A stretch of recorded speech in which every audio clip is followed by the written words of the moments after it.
staying in Anambra State. An Anambra State High Court sitting in Awka today ordered the Independent National Electoral Commission, INEC, to list Senator Uba as Anambra governorship candidate of the People's Democratic Party, PDP. The court presided by Justice Obiora Nwabunke in a matter brought before him by Senator Uba against Mr. Valentine Ozigbo, Anambra chapter of the PDP, and the INEC said Uba's faction of the party held the primary election in line with the guideline of the party and should be listed as the governorship candidate. The party also awarded a cost of 10 million naira against Ozigbo and PDP to be paid to Uba as cost of litigation. And Justice Ngajiwa of the Federal High Court, Awka Judicial Division, has granted an order of court stating that status quo should be maintained pending the hearing and determination of the originating summons. The matter was adjourned to the 21st of September 2021 for hearing of all pending applications. Court cases here and there, making a lot of things very uncertain and very confusing, especially for the PDP. Now, let's get to understand what exactly is happening based on the judgment that is in favor of Senator Uba. Don't forget, there is a statement from the court saying that the pending case, should be heard at a certain date, and of course that the status quo should maintain. What does this mean? I have joining me from our Abuja studio, Senator Uba. Thank you so much, distinguished, for joining us tonight. And perhaps what a day and what a time in the politics of Anambra State, of which you are not alien to. And issue of legal tussle as being the order of day in Anambra politics. But this one is slightly confusing. There is a judgment today that is asking INEC to list you as the candidate of the party. How does this come to you, first and foremost? Well, I'm relieved because I think what the court did today was the right thing to do, given the history of the crisis in the party, which started as far back as 2017. This started after the Congress of 2017. And what happened was that Congress, the ward executives were elected, the local government executives were elected, and when it came to the state executive, there was no election. And therefore, the party decided to set up a caretaker committee at the state level. Now, the caretaker committee that was set up started functioning. After a while, the chairman now decided to set up a parallel executive with a different ward executive and a different local government executive. And those who were elected and inaugurated protested and wrote to the party and said, this is what is happening. And the party tried to intervene, but along the line, the crisis, we were not able to contain this. And this local government and ward executives now went to court to argue that having been duly elected and inaugurated, that they should be the right people to operate as executives in the ward and the local government. Now, having gone to court, this case now went on up till June of 2021, when a judgment was given saying that they are the right executive, those that were elected in 2017, the ward executive and the local government are the right people, and that any election that will take place or primary, this should be the right people to use, and they should constitute the delegates of the party to any election. That was the court decision and judgment of the court. And that was the background to the crisis. And during the time of primary, it became obvious that there is an attempt to sideline the judgment of the court. Even beyond this, some party members went to court to assuage the court, to give them a stay pending the conclusion of the primary. But the court refused and did not do that. Insisted that they must use the correct list. And it's on this basis that some members of the party who decided to go along. More importantly also, along the line, INEC had to write to the party on the 22nd of June, asking them to obey the judgment of the court. And that's what the directive of INEC, advising the party to obey the directives of the court. And following this directive, some members of the party felt that the best thing to do is to obey the directives of the court and also obey the constitution of the party. Because the constitution of the party is very clear. Section 25, subsection 1, stated what constitutes the state congress, who will convoke the state congress, who will be the members of the state congress. They were clearly stated. And some members of the party who felt that they should obey the constitution, obey the judgment of the court, obey the advice of INEC, now they decided to go along that path. It was during that primary that I emerged as the governorship candidate of PDP. Okay, so let me ask you. This primary took place. Yeah, because I had a conversation last week with the INEC National Commissioner, and I asked him pointedly that which of the faction of the PDP in Anambra State do they recognize? And for your faction, they said no, they didn't monitor your primary. The one that they monitor is the one that the NWC of the party conducted, where Valentine Ozigbo emerged. How do you react to that? The way I react to that is I'm surprised because INEC wrote to PDP asking them to obey the judgment of the court. So I'm quite surprised that they said that they now monitored those who are contemptuous of the court judgment. Because so the law, is very clear. The constitution of the party is very clear.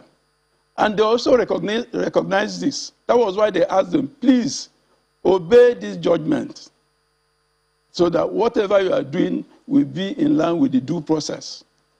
All right. So there is another angle to it, which, I mean, as a senator of the federal, I mean, a former senator, you served between 2003, 2007. So you understand not only the politics of things, you also understand the legal side of things. You know as much as senator that in a governorship primary, the NWC of the party, the national leadership of the party, is the one recognized by INEC, other than your group or your faction. You are aware, isn't it? Well, I'm aware. Yes, okay. So if you are aware of that, why did you go ahead? Because the question will then be, it looks like you are distrusting your party to judiciously carry out its affairs when they saw that there were litigations here and there. And the reason your party gave on this program is that when they saw all of these crises, they had to come up with a special delegate so as to maneuver the situation and get to the finish line because of INEC deadline. Did you distrust the party? Is there anyone in your party that you think that is against your emergence? No, basically, what I'm saying is that it's very, very important to understand what happened. The court judgment made it clear those that constitute the ward and the local government executive also made it clear which of the factions constitute the legitimate state executives. And having done that, it became obvious. And if you also go to the constitution of the party, you also see on section 25, subsection 1, it clearly stated that local government congresses has to be convoked by the state chairman of the party and stated those that are members. And that national role of national in that is more of observation. And in our own Congress, members of the national were also there. So it's not purely a state affair. The way you are putting it seems that the state, deviated. National members of the national were also in our own Congress. But this Congress was following the directive and the constitution of the party and the advice of INEC, asking the party to obey the decision of the court. There was no time the court said you should not go ahead and hold your Congress. Only what the court said, use the correct list, follow the right procedure. Now, what did the party, the other group do? What they did was constitute what they call super delegates, made up of about 200 people. And they elected a governorship candidate with 62 people. It's not done. It's not done. When you look at it, even your correspondents, they also covered our Congress. They were there. The whole delegates were there, as stipulated by the Constitution. Channels were there, AIT, all the stations, all the press, they covered it. We finished, concluded about 5 p.m. that day. So it then brings me to this point, because there is no way you can go ahead in a governorship race when you have court cases hanging over your head. And we've seen this happen, that even 4 days before the election, a candidate was not sure whether or not it will be the one that will be on the ballot paper on the election day. Should there be a political option in resolving this matter? Would you take it, other than going to court? Oh, definitely. We've been asking for that for quite some time. I'm a member of PDP. I became a member of PDP since 1998, and I have not moved a bit. I'm a very loyal member, and whatever the party decides to do, that's what I'm going to do. Even if the party decides against... Yeah, so even if the party decides that you should step down for Valentine Ozigbo in a political option to resolving this matter, would you take it? No, there must be due process now. You don't just get up and say, because you had, you occupy a particular position. Before you do that, there must be need to interrogate every aspect of the crisis. It's only when that is done, then one can comfortably, say, well, this has been properly resolved. I'm comfortable. I'm ready to work wherever the party wants me to do. But you can't just get up and say, Mr. A, step down, Mr. B, you are the candidate. You must follow due process. You must look into the problem areas of the crisis. This is not the first time your party is experiencing this kind of problem. We've seen this play out in Ondo State also, that it jeopardized the chances of your party at the poll. So this is not the first time this is happening. I don't know if you care so much about the chances of your party going into the election, because the judgment of today is just a cut of first instance. There are all options to take this argument straight up to Supreme Court. So are you ready to go the whole hog, or are you willing to just look at other options in resolving this crisis? Basically, one thing I must say is that most of these crises are usually avoidable.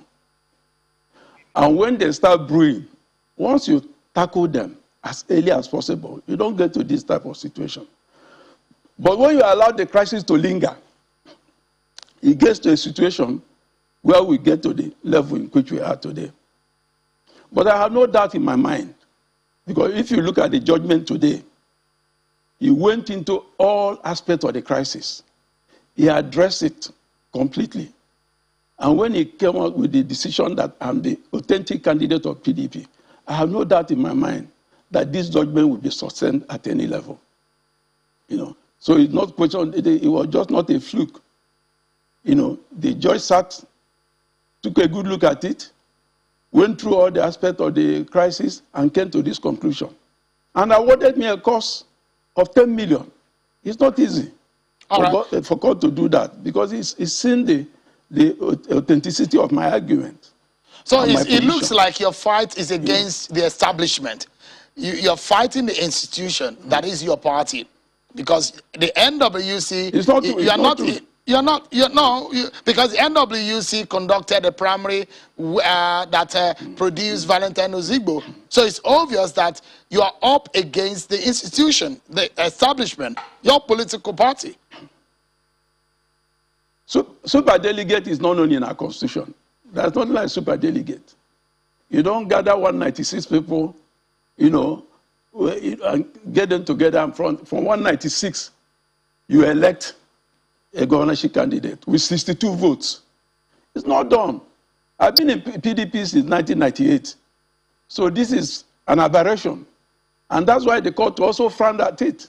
It's an aberration. You don't do things like that. So if you talk to your correspondents who monitored our Congress, they will see that all the properly constituted delegates were at that Congress. All right. So they participated. They voted. In wrapping up now on this particular part of the program, I have two questions, and I'd like you to help us quickly attend to them.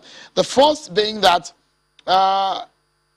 with what we are seeing right now in your party PDP, it might cast shadow on the chances of PDP. We've seen this happen before. Are you worried about that? Are you concerned genuinely about the chances of your party?